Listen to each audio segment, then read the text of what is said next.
Amém. Abram suas Bíblias. Nós vamos trabalhar hoje 3 textos, um no Novo Testamento e 2 em Levíticos. Primeiro, eu quero ler o texto do Evangelho de Mateus, no capítulo 8, os versos 1 a 4. Abram comigo suas Bíblias, em Mateus, capítulo 8, versículos de 1 a 4.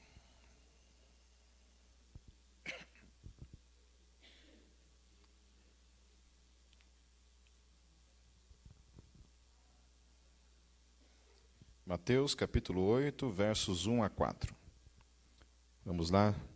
Diz assim: Quando ele desceu do monte, grandes multidões o seguiram. Um leproso, aproximando-se, adorou-o de joelhos e disse: Senhor, se quiseres, podes purificar-me.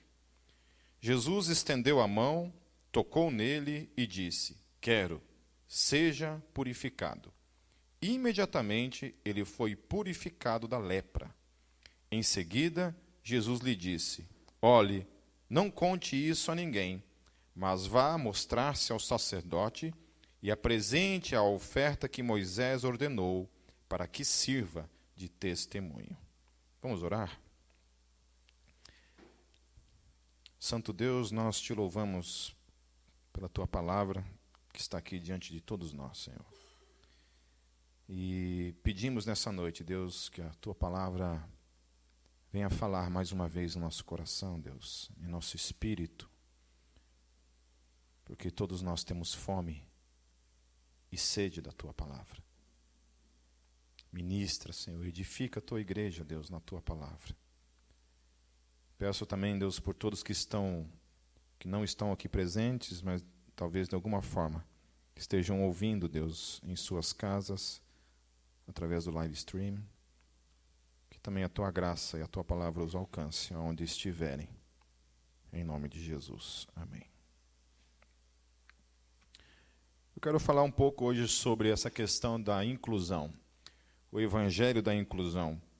Porque a gente vive num tempo hoje em que essa questão da inclusão é um tema bem debatido e de bastante, até mesmo, divergência dentro das igrejas.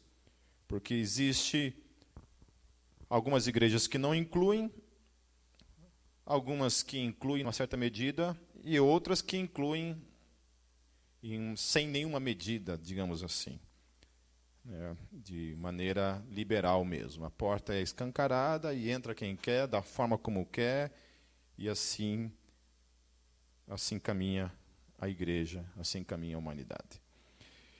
Eu achei muito interessante esse texto, porque tem algumas coisas aqui que eu quero trabalhar com vocês e que nos faz pensar um pouco de como que Jesus inclui essas pessoas.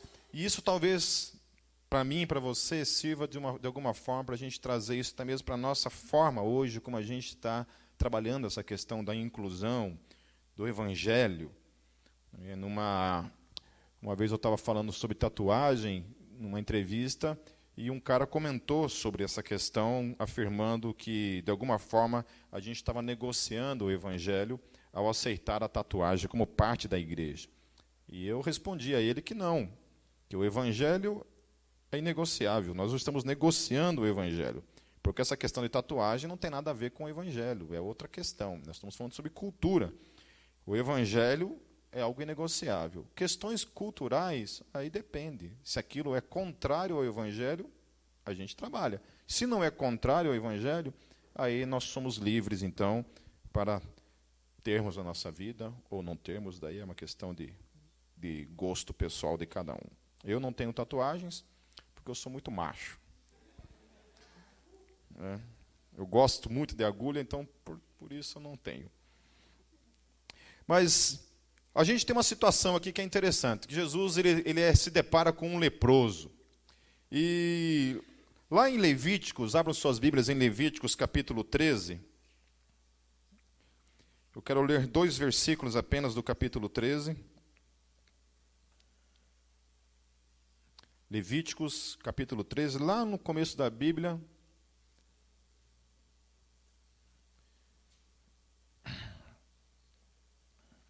Nos versos 45 e 46. Quando Jesus está abordando um leproso, havia uma questão por lei que determinava algumas coisas acerca de um leproso. Então, quando era afirmado que uma pessoa tinha lepra, na lei dizia isso. Capítulo 13, versos 45 e 46. Quem ficar leproso, apresentando quaisquer desses sintomas, usará roupas rasgadas, andará descabelado, cobrirá a parte inferior do rosto e gritará: impuro, impuro.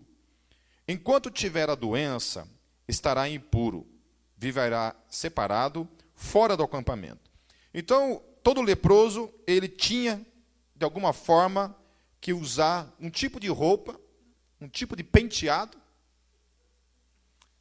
e ter algumas posturas. Então, ali fala que ele precisava usar roupas rasgadas, né? Meio punk o negócio. A outra coisa fala que ele não poderá pentear o cabelo. Então, para quem é careca, não teria problema nenhum. Mas, pentear a sobrancelha nesse caso. Ele deverá cobrir, então, a parte inferior do corpo, da boca, devia cobrir o rosto e devia gritar, então, impuro, impuro. Ele devia se proclamar impuro diante da sociedade. E aí, por último, então, ele deveria sair do meio da sociedade e viver isoladamente. Aí tinha vales dos leprosos, né? Os leprosos viviam em comunidades de leprosos isolados da sociedade, da família, não podiam estar no meio do povo, eram considerados pela lei como impuros. A gente pode especular e achar isso de alguma forma, sei lá, algo injusto da parte de Deus, porque é Deus que estipula essa lei e Deus determina essa lei. Mas a gente não pode esquecer que eles estavam num ambiente de deserto, onde não havia praticamente nada de medicina acontecendo.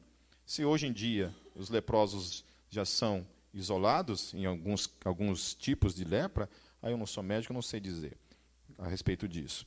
Mas naquele contexto, então, era isolado, era tirado para que outras pessoas não fossem contaminadas ou sei lá as razões. Ok?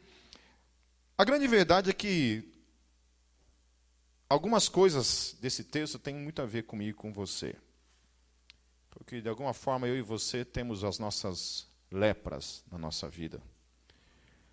Todos nós carregamos algo que, de alguma forma, nos torna impuros, que nos isola também da vida, nos isola das pessoas, nos tira do convívio.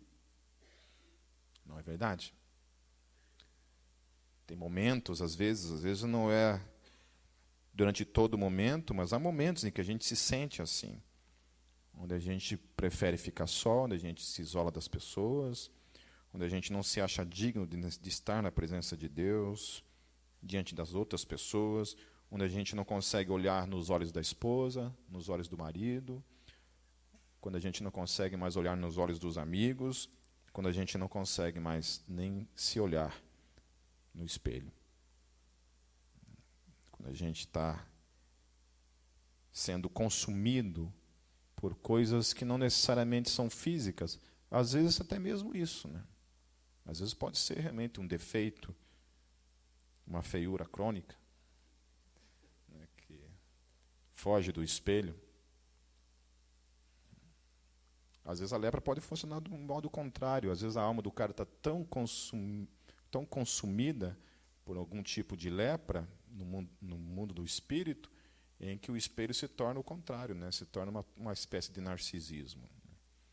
Que o cara não sai da frente do espelho, precisa se olhar. Uma vez eu fui falar com um político ali na Câmara, e a gente entrou assim no elevador, cara, e já apareceu aquele vidrão assim, né, cara, e o cara lá, né? E o cara ficava assim, né, cara? Nem olhava na minha cara. Eu falando com ele, ele assim, né, cara? Eu falei, nossa, isso é gostar de um espelho. Amém. Então, a lepra dos nossos dias, e que tem a ver comigo e com você, ela pode ser um erro que cometemos. Alguns tipos de erro a gente gostaria de nunca ter cometido. Acho que praticamente todos os erros, né? A gente se arrepende quando a gente tem Cristo na vida, mas há níveis de erro que são piores, que não tem volta. Que não tem volta, que trazem consequências maiores na vida, que trazem implicações maiores, que trazem, de certa forma, uma dificuldade maior de se perdoar. Então aquilo vai trabalhando na vida de cada um. Alguns têm mais facilidade de perdoar-se diante de alguns erros, outros, às vezes, até demais. Né? Às vezes o perdão é trabalhado de modo leviano, e no sentido de que aquilo não traz quebrantamento. Quando a gente fala de arrependimento, arrependimento é um lugar que a gente encontra no coração, onde a nossa mente muda em direção a isso. É a palavra metanoia, ela traz essa transformação. Arrependimento é isso, é você encontrar no seu coração esse lugar de mudança, de transformação da mente. A mente é transformada. Às vezes a gente se perdoa, mas a mente não muda, a mente continua a mesma, e a gente volta a cometer os mesmos erros e fica nesse ciclo vicioso, e aí se torna vício mesmo. Vício. A palavra vício, quando a gente pensa em vício, a gente sempre pensa em drogas. Mas não, a palavra vício ela se estende em dimensões que cada um de nós provavelmente tem em alguma área. Há vícios que são mais danosos do que outros, porque há vícios que destroem o teu bolso, né? Destrói a tua vida financeira. Consumismo, gasta mais do que ganha. Há vícios que literalmente destroem o corpo. No caso, o alcoolismo, no caso, o uso de drogas. Alguns podem destruir a tua alma, que é o caso da pornografia, adultério, e por aí caminha. E isso vai consumindo a nossa alma. Então a gente não perde nariz, não perde perna, não é consumido pelo lado externo da vida, do nosso corpo, mas por dentro, de alguma forma. Esses vícios vão nos consumindo, vão nos devorando de pedacinho em pedacinho, assim como a lepra.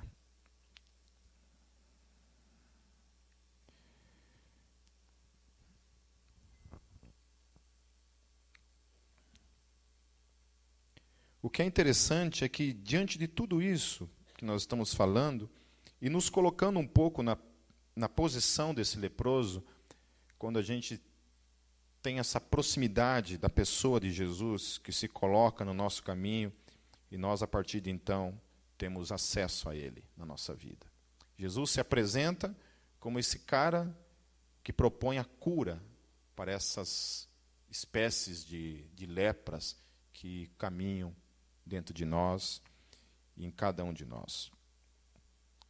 É impressionante, assim, uma das coisas, talvez, assim, que tem consumido principalmente as mulheres nos dias de hoje. Os homens têm pouca dificuldade com isso. Pelo menos eu não conheço ninguém que tenha dificuldade com isso. Nenhum homem eu não conheço. Talvez tenha. Talvez você conheça alguém, talvez você seja um desses, né? Que é a questão da aparência, por exemplo. Homens colocam uma calça, um tênis, uma cueca furada, né? Sai de casa. Barbado ou não barbado, tanto faz, tanto fez. Cabelo penteado ou não, tanto faz, tanto fez. Homem é assim. Aí eu vejo principalmente as mulheres assim vivendo um momento assim de ditadura da beleza, né? Em que as mulheres hoje em dia elas sofrem uma batalha muito maior do que qualquer homem pode enfrentar nessa área em específico, no sentido de se olhar no espelho, no sentido de estar no meio da sociedade, no mundo, quando vem na igreja, quando vai trabalhar, quando está na rua. E quantas vezes nesse mundo de discipulado, meu e da Kátia, na vida de pessoas, na vida de casais, a gente encontra pessoas que são lindas aos nossos olhos e que se acham extremamente feias. E a gente não consegue entender isso, a gente não consegue compreender, e a gente fica ali afirmando o outro lado da história, o nosso ponto de vista dessa situação, e as pessoas não conseguem se amar, não conseguem se achar bonitas, porque existe, de alguma forma, algo que consome essa visão, essa capacidade de poder se olhar no espelho e se aceitar da forma como é. Eu me aceitei faz tempo. Isso se tornou para mim até uma questão de brincadeira comigo mesmo, sem problema nenhum. Meu filho, ele ajudou muito nesse processo de cura na minha vida. Porque eu perguntava para ele assim, filho, papai é bonito? Ele falava, não. Então papai é feio? Não, também não. Então o que você é? Você é meia boca. É mais ou menos. Então, a primeira coisa dessa inclusão, nós estamos falando, então, de um evangelho que quer incluir pessoas que se encontram em situações como essa. Nós já estamos inclusos em Cristo Jesus. Mas o processo em que as coisas acontecem, dessa inclusão, são algumas coisas interessantes que nós vemos na vida desse leproso. Por exemplo, a primeira coisa que a gente pode observar na vida desse leproso é que a inclusão, ela começa pelo reconhecimento de quem Jesus é. Deus. O texto fala lá em Mateus, voltando em Mateus, no capítulo 8, no versículo 2, ele fala assim, um leproso aproximando-se, adorou-o de joelhos. O texto invoca essa questão da adoração, e a adoração só pode ser prestada a Deus. Nenhum ser humano pode ser adorado. Jesus recebe essa adoração. E nenhum outro ser humano pode receber adoração, mas ele recebe essa adoração.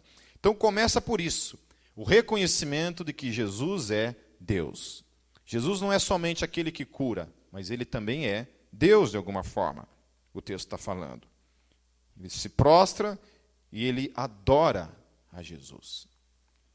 Sabe, tem muita gente vindo para Jesus como o Jesus amigo. O Jesus legal, o Jesus revolucionário, o Jesus profeta. E alguns não têm conseguido reconhecer Jesus como Deus. O Deus que é. E que faz toda a diferença. Há uns 3 domingos eu falei isso. Que só pode dar eternidade quem é eterno. Jesus, ele promete que aquele que crer nele tem a vida eterna. E a vida eterna é adquirida por meio de Jesus. Logo, ele é eterno. Porque só quem é eterno pode dar eternidade. E esse leproso reconhece que Jesus é Deus, porque ele se prostra diante dele de joelhos. E ele o adora.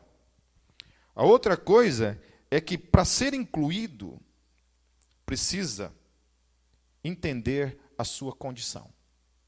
No caso dele, ele reconheceu que tinha um problema, que era a lepra. Aí eu tenho algumas dificuldades com qualquer evangelho que não coloca em primeira mão a condição para que o ser humano perceba quem ele é. A condição em que ele se encontra, como uma pessoa pecadora e desesperada pela graça de Deus. Então a gente tem que tomar muito cuidado quando nós estamos falando de evangelho da inclusão, porque a gente pode, nesse processo de querer pregar um evangelho da inclusão, pregar um evangelho que não passa por um processo do reconhecimento da condição do leproso. É uma pessoa que está com a vida toda destruída, mas ela não reconhece a sua condição de estar nesse estado. Uma vez num evangelismo lá em Foz do Iguaçu, eu estava evangelizando um menino e ele falou assim, eu não acho que não preciso acreditar em Jesus. Acreditando em Deus, tá bom, né? Não precisa de intercessor, não precisa de um atalho, não precisa de um outro caminho. Acreditar em Deus está de bom tamanho. Daí eu falei para ele, mas você precisa se arrepender dos seus pecados, e a única forma de você ser salvo é por meio de Cristo, por meio do sacrifício de Cristo. Eu falei, mas eu sou uma pessoa boa, eu não faço mal, eu não faço nada de errado. E até o meu pastor, às vezes, ele fala isso nos discipulados, ele fala que nós não temos mais um evangelho para apresentar para os ricos, por exemplo. A gente tem um evangelho para quem tem problemas. A gente tem um evangelho para gente pobre. A gente tem um evangelho para doente. Tem evangelho para pessoa lascada na vida, que está sofrendo. Mas um evangelho para apresentar para um rico, a gente não tem. Eu discordo disso. Se você apresentar o evangelho genuíno, que é o evangelho que coloca todos os seres humanos debaixo de uma única condição, de pecadores, eu tenho um evangelho. Eu prego lá para o Bill Gates sem problema nenhum.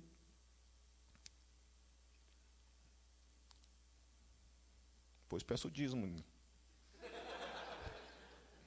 Deve ser bom o dízimo daquele homem, né? Resolve nosso problema, só um mês só. Estava bom.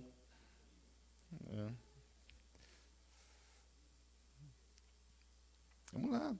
Apresento o reconhecimento de que todos nós, o evangelho que nós apresentamos é um evangelho que diz que todos nós estamos separados da glória de Deus. Todos nós pecamos. O cara, mas eu não faço. Você pode não achar que não faz. Mas todos nós estamos separados da glória de Deus sem Cristo Jesus.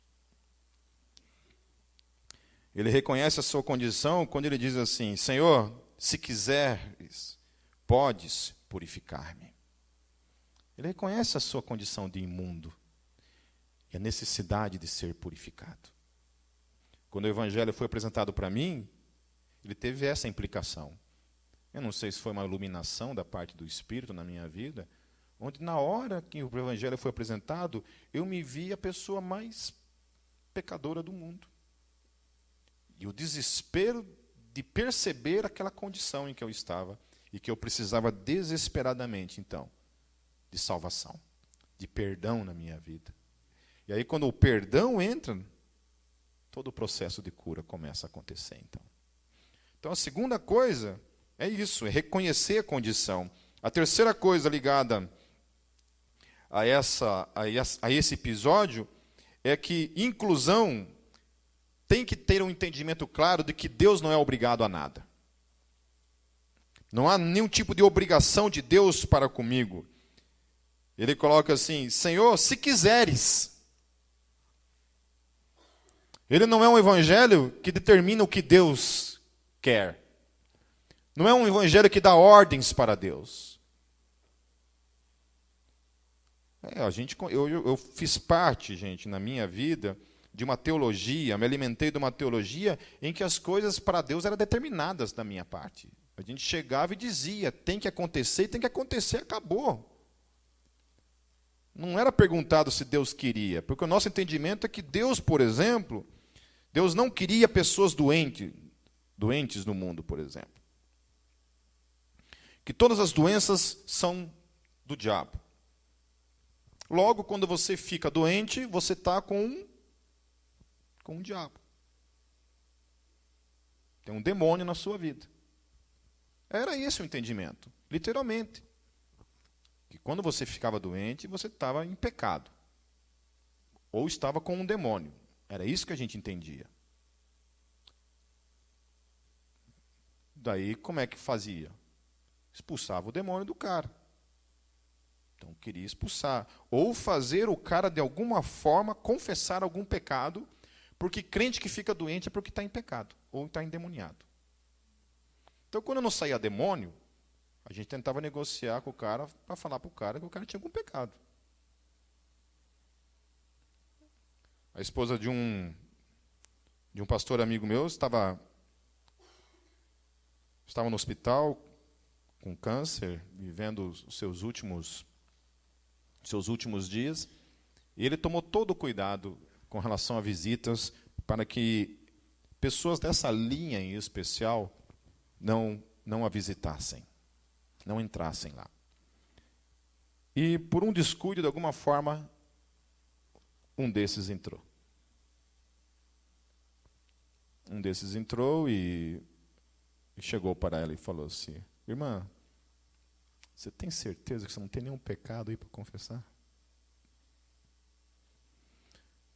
Porque é impossível que crente, filho de Deus, morra de câncer. Tem algum pecado aí? Tem coisa aí.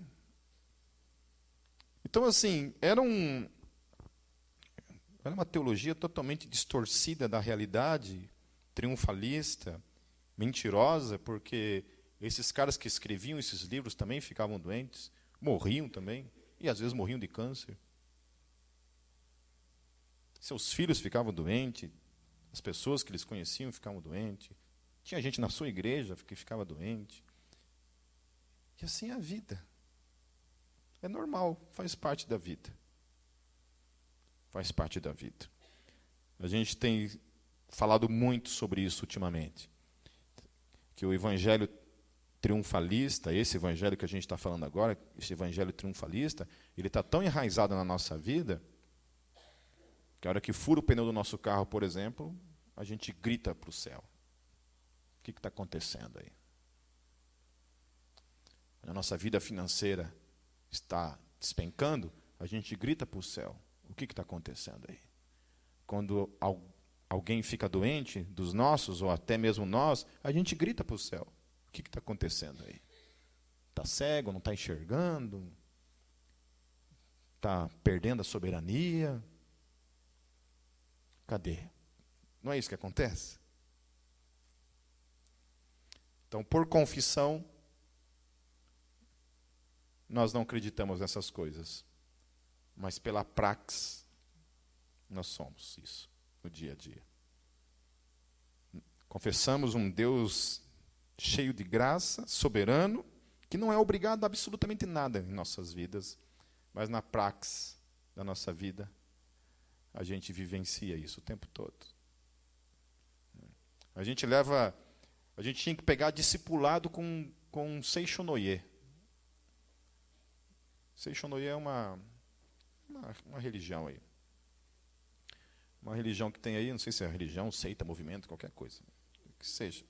Eu vou trazer domingo que vem um Seixonoye para dar uma aula para a gente aqui sobre gratidão, por exemplo. Seixonoye, por exemplo, eles têm por doutrina isso. Em tudo dai graças, literalmente. Tudo, exatamente tudo o que acontece na vida de um Seixonoye, ele é grato. Obrigado, obrigado, obrigado, obrigado, e obrigado, e obrigado. Paulo não fala isso para nós como doutrina? Em tudo dai graças? Em tudo dai graças, Paulo fala. Em tudo dai graças. E como é difícil a gente se libertar desse triunfalismo enraizado na nossa alma, na nossa vida diária. Como é difícil a gente viver uma vida livre, de fato, e viver literalmente uma vida de gratidão a Deus em todo e qualquer momento, por tudo, absolutamente tudo nas nossas vidas. Porque ele não é obrigado a absolutamente nada. Esse leproso, ele entende isso, ele se coloca diante de Jesus, nos pés de Jesus, literalmente, nessa condição de graça, de poder dizer, Jesus, se você quiser, você pode me curar. Muito diferente daquele ladrão na cruz, né? Um olha para Jesus e fala assim, olha, se você é Deus mesmo, então salve-se, salva a gente. O outro do lado fala assim, fica quieto, rapaz. Nós estamos aqui por causa dos nossos crimes, mas esse homem nada fez. Senhor, quando você entrar no teu paraíso, lembre-se de mim. É uma condição, é uma pessoa que se coloca numa condição onde não exige nada de Deus. Apenas a sua graça na sua vida. Por isso que Paulo pode dizer que quando ele começa a se preocupar com algumas coisas e começa a pedir a Deus que o livre de certas coisas, a resposta de Deus para Paulo é: a minha graça te basta.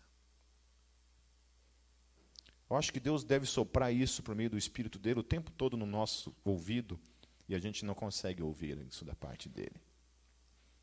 Ouvir que tem momentos em que as coisas estão caindo para todos os lados, em que os muros estão sendo derrubados, a casa está caindo, a nossa alma está ferida, e Deus fala, minha graça te basta, porque ela vai te sustentar até o fim. vai te fortalecer, vai te forjar por meio da vida. A outra coisa que trabalha na inclusão é o fato de Jesus pegar um leproso como esse e ele tocar numa pessoa que não podia ser tocada de qualquer forma, sem que você se tornasse impuro. Ele não. Deus é esse Deus que é capaz de tocar em pessoas impuras, como eu e você. Ele vai lá e toca naquele leproso. O texto diz que Jesus estendeu a mão e tocou nele. Nós precisamos entender isso. Esse toque de Deus na nossa vida implica numa coisa, a aceitação da parte dele. Ele toca em mim e em você. E é isso que é o grande mistério da graça que muita gente não entende. E que para mim foi muito bem resolvido há muito tempo, graças a Deus. E até eu descobri as doutrinas da graça na minha vida, eu era um cara que sofria muito por causa dos meus pecados, por causa dos meus erros. Como eu penei na minha vida por não entender a graça. E quando eu entendi a graça na minha vida, aquilo foi tão libertador. Porque quando a gente compreende que Deus nos ama na condição em que nós estamos, e Deus é capaz de nos abraçar na condição em que nós estamos, Ele nos aceita antes de qualquer coisa. Deus nos aceita na condição em que nós estamos. E o grande problema de algumas doutrinas que tem por aí é que essas doutrinas elas precisam caminhar pelo contrário. Elas precisam que você primeiro se purifique, se torne puro, para que depois, de alguma forma, Deus te aceite. Não. O processo da graça é justamente um Deus que já vem, já se coloca em você, já toca em você, para daí sim te colocar na posição ou na condição de caminhar com Ele. É um processo que começa em Deus, caminha em Deus e será em Deus para todo sempre. Amém?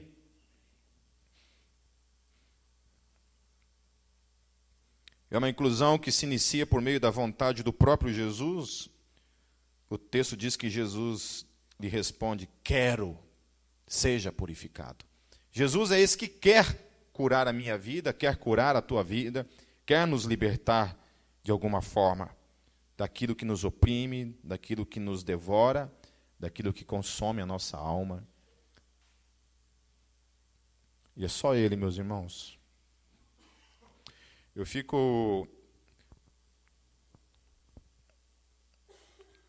assim, às vezes, percebendo, e algumas pessoas têm dificuldade com questão de dependência química, que como é enganoso algumas posturas da mente com relação a isso. Quando a gente fala assim, que a pessoa tem um problema com droga, a pessoa responde assim: não, mas eu vou conseguir. Sabe, eu acho que isso é um engano da mente. Todos os nossos vícios, isso não somente a dependência química, mas todos os nossos vícios, só serão libertos de nós por meio de Cristo Jesus. Por meio desse enchimento da presença dele. O Brunello, acho que pregou há um mês atrás, falando sobre isso. Que o que o ajudava com algumas questões da sua juventude, não era porque ele determinava algumas coisas para ele mesmo, dizendo assim: não, eu sou forte, eu sou isso, eu sou aquilo, e por isso vencerei algumas coisas.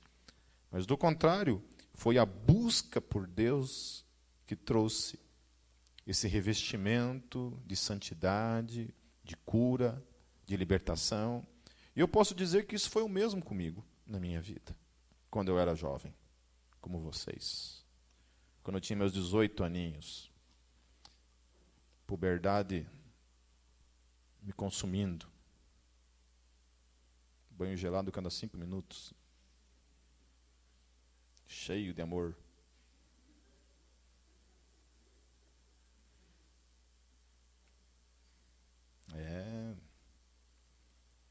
Acho que é só vocês, que a gente é assexuado. Bicho pegava, mas ao mesmo tempo não. Por quê? Porque era tanto tempo gasto em oração, em jejum, em leitura da palavra, indo para o meio do mato orar, servindo a Deus, ocupando a mente com as coisas de Deus, com as coisas do alto. Que a vida de santidade era uma consequência dessa busca, desse mundo do Espírito sendo manifestado na vida diária. Obviamente que se a gente não busca Deus, se a gente não está cheio de Deus, é somente um esforço que resulta sempre em frustração. Tenta aí essa semana aí fazer todo o teu esforço do mundo para se ver liberto de alguma coisa. Sabe?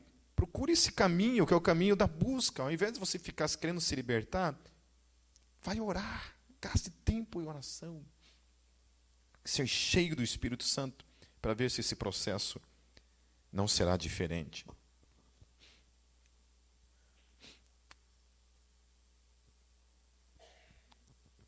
É uma inclusão que se inicia pela cura. Imediatamente ele foi purificado da lepra. Então, o cristianismo é de fato cura, é de fato libertação, na minha e na tua vida.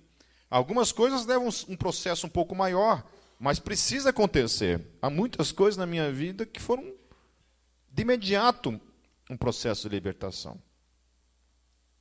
A Kátia tinha alguns vícios tóxicos, e para ela, algumas coisas foi libertação de imediato, sem necessariamente precisar ir para um centro de recuperação. Alguns demoraram um pouco mais, mas a verdade é que foi liberta. E hoje vive uma vida livre desses fantasmas do passado. Graças a Deus. E a última questão ligada à inclusão, que aí eu creio que é onde o nosso evangelho para, ele vai até aqui. Porque até aqui toda a parte que nós estamos falando, de alguma forma ela é agradável, ela é interessante, tudo. Ela envolve, obviamente, muitas coisas aqui que são essenciais. Mas eu acho que o nosso evangelho, muitas vezes, ele não termina naquilo que essa história toda termina. Quando Jesus olha para aquele leproso, depois de curado, aquele homem está curado da sua vergonha, daquilo que o separava, daquilo que o distanciava, daquilo que o envergonhava, daquilo que tirava ele do convívio comum. Jesus diz assim: mas vá mostrar-se ao sacerdote e apresente a oferta que Moisés ordenou para que sirva de testemunho. Mas daí eu fico pensando, para que isso? O cara já não estava curado? Jesus já não tinha curado ele, já não estava curado, para que ele ir lá e fazer mais alguma coisa, sendo que já estava resolvido, supostamente, o problema dele? Aí eu quero que vocês abram agora as suas Bíblias novamente, lá em Levíticos, só que agora no capítulo 14. Eu quero ler só alguns versículos do capítulo 14, não todo ele, porque ele é bem comprido. Mas quando Jesus fala para aquele homem lá, vá lá e faça tudo aquilo que o sacerdote te mandar, era exatamente isso daqui que ele tinha que fazer. Então olha só, a partir do versículo 4. Nós vamos pulando alguns textos. O sacerdote ordenará que 2 aves puras, vivas, um pedaço de madeira de cedro, um pano vermelho e um ramo de isopo sejam trazidos em favor daquele que será purificado. Então o sacerdote ordenará que uma das aves seja morta numa vasilha de barro com água da fonte. Aí lá no versículo 14, o sacerdote porá um pouco do sangue da oferta pela culpa na ponta da orelha direita daquele que será purificado, no polegar da sua mão direita e no polegar do seu pé direito. No versículo 17, O sacerdote ainda porá um pouco do óleo restante na palma da sua mão, na ponta da orelha direita daquele que está sendo purificado, no polegar da sua mão direita e no polegar do seu pé direito, em cima do sangue da oferta pela culpa. O óleo que restar na palma da sua mão, o sacerdote derramará sobre a cabeça daquele que está sendo purificado e fará propiciação por ele perante o Senhor. Então, por mais que tenha havido todo esse movimento da parte do leproso para com Jesus e da parte de Jesus para com aquele leproso, havia uma coisa que não havia acontecido ainda. E que seria o desfecho daquela história. Que alguém precisava morrer por ele. Então o evangelho é um evangelho da graça, mas é um evangelho que tem preço. E é esse preço que leva a minha vida à transformação. Porque é um evangelho que eu olho para a cruz e eu vejo que alguém morreu por mim. Nesse caso, Jesus está usando um rito que fazia parte do judaísmo, que aqueles animais precisavam ser mortos, mas já não estava purificado. Estava purificado, já estava limpo. Mas ainda assim, os ritos da graça nunca ficaram fora do sangue. O que eu quero dizer com isso? Que por mais que Jesus morreu por mim e por você, é necessária a consciência, meus queridos, todos os dias da nossa vida, de que sem derramamento de sangue não há remissão de pecados. Eu preciso entender que todos os meus pecados que eu cometo no meu dia a dia, eles têm uma implicação, eles têm um preço por cada um deles. Eles não são coisas que aos olhos de Deus são vistos com naturalidade, são vistos assim, aconteceu, não dá nada. Todas essas coisas têm implicações no mundo espiritual.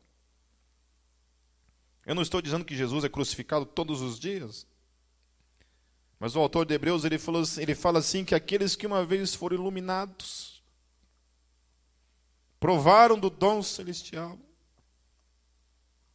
estavam aqui no meio, provaram dessas coisas boas do reino de Deus. E o texto fala assim, estes uma vez caíram. O texto fala, é impossível renová-los para o arrependimento, porque estarão novamente expondo o Filho de Deus à vergonha.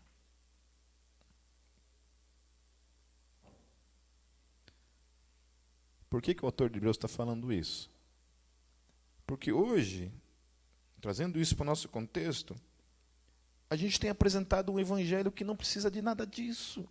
Onde a pessoa pode ficar muito bem na condição em que ela está de pecadora, e não importa, porque tudo é pela graça, e a gente tem essa falsa compreensão. Porque é uma graça sem preço, é uma graça sem sangue, é uma graça que não implica em mudança alguma na vida de ninguém. É uma graça que propõe apenas, venha da forma como você está e deixe Jesus fazer a obra. E isso não é verdadeiro. Porque o Evangelho, ele passa pelos processos que esse leproso passou. Primeiro, o reconhecimento de que Jesus é Deus. Depois, é o reconhecimento da soberania de Deus sobre a sua vida. Depois, é o processo em que realmente você passa pela experiência do toque de Jesus na sua vida. E isso não é somente um blá blá blá. Eu não estou na igreja por causa do louvor. Eu não estou na igreja por causa das pessoas. Eu não estou na igreja por causa de amigos. Eu estou na igreja porque Jesus tocou na minha vida. E a ordenança da parte dele para a minha vida é que aqueles que o amam têm que andar com aqueles que o amam. Aqueles que o amam têm que servir aqueles que estão à sua volta. Porque aqueles que o amam formam um corpo, formam uma unidade e devem caminhar dentro dessa unidade. E por último, porque entendem que a sua vida e a condição em que hoje estão teve um preço para estar, que foi o sangue do Senhor Jesus Cristo naquela cruz. E isso nos desafia, então, todas as vezes em que essas lepras quererem voltar na sua vida, no sentido de querer te devorar, te matar, te destruir, lembre-se de Jesus. Sabe, teve uma vez na minha vida em que eu e a Kátia, a gente foi montar um negócio, isso lá em Foz do Iguaçu ainda. E quando a gente fechou um negócio lá, nem sei se a Kátia sabe disso, que eu estou falando hoje. E ela me olhou de um jeito naquele dia. Os olhos dela me olharam de uma forma naquele dia. Aquilo eu carrego comigo sempre. Sempre quando eu penso assim, quando a gente passa por algum momento de crise no casamento, alguma coisa assim, em que eu penso em chutar o balde, que eu falo assim, vou devolver essa mulher para a mãe dela. Todas as vezes em que eu penso coisas como essa, eu penso em outras idiotices na vida, eu lembro do olhar dela para mim naquele dia. E aquilo quebranta totalmente o meu coração. E aquilo me ajuda a encontrar novamente o prumo para onde eu estou caminhando. E além dela, e muito mais além dela, existe um Deus crucificado. Então, a primeira coisa na minha vida, antes de qualquer coisa, antes de eu pensar em desistir de casamento, antes de eu pensar em desistir de igreja, de tudo isso na minha vida, desistir de mim mesmo, eu penso naquilo que Ele fez por mim. Eu fico pensando quão estúpido, idiota eu seria, e o quão ingrato eu seria na minha vida, se eu desse as costas para isso. Por isso que o autor de Hebreus, ele olha para tudo isso e olha para um cara que está nessa condição de entender essas coisas, em compreender, provar, e esse cara dá as costas para Deus, ele fala, esse aí já era, esse não tem volta. Esse pensa que a vida é sei lá o quê. Então lembre-se sempre que toda a dor e o sofrimento que eu e você temos na nossa vida, mas especialmente todos os erros que nós cometemos no dia a dia, é pago com sangue. É pago com sangue. Alguém morreu por cada estupidez que eu e você fizemos e ainda iremos fazer. Então, que o Espírito Santo nessa noite traga sobre as nossas vidas uma seriedade de uma busca por uma vida de santificação. Inegociável. Inegociável. Que a gente consiga entender, visualizar o preço que nós temos e o preço de cada erro que nós cometemos na nossa vida. Para que a gente seja livre, em definitivo, de qualquer tipo de vida, de graça, que não tenha preço. Feche seus olhos. Senhor Jesus, nós te adoramos, nós nos prostramos diante de ti, nós nos rendemos à tua soberania, nós clamamos pelo toque das tuas mãos em nossa alma, em nossa vida.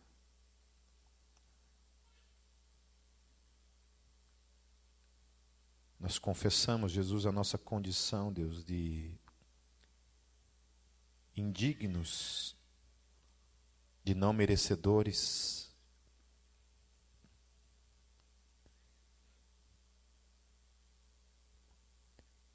queremos, principalmente nessa noite, Senhor, clamar pela revelação do Teu Espírito em nosso espírito, do quão caro é todos os erros que a gente comete no dia a dia, Senhor. O preço que eles têm, o preço que eles tiveram, Senhor. Que a gente não olhe para a graça, Deus, como um tipo de manto, Deus, para vivermos uma vida, Senhor, de liberalismo, de aceitação do pecado, Deus, como uma coisa normal na nossa vida, Senhor. Mas que a graça a qual nós estamos debaixo, Senhor, seja uma graça consciente, Deus, de que é uma graça que tem um preço alto. E que o Teu sangue precioso, então, Senhor Jesus, uma vez que nós temos consciência, Deus, do valor, que o Teu sangue nos purifique, Senhor, de todos os nossos pecados, Senhor. Que o Teu sangue traga sobre todos nós, Senhor Jesus, uma novidade de vida, Senhor. Porque aquele leproso, Deus, quando fez todo o sacrifício, Deus, somente quando ele teve consciência do preço do sangue que foi pago por ele, Senhor, ele então foi considerado limpo diante de todos.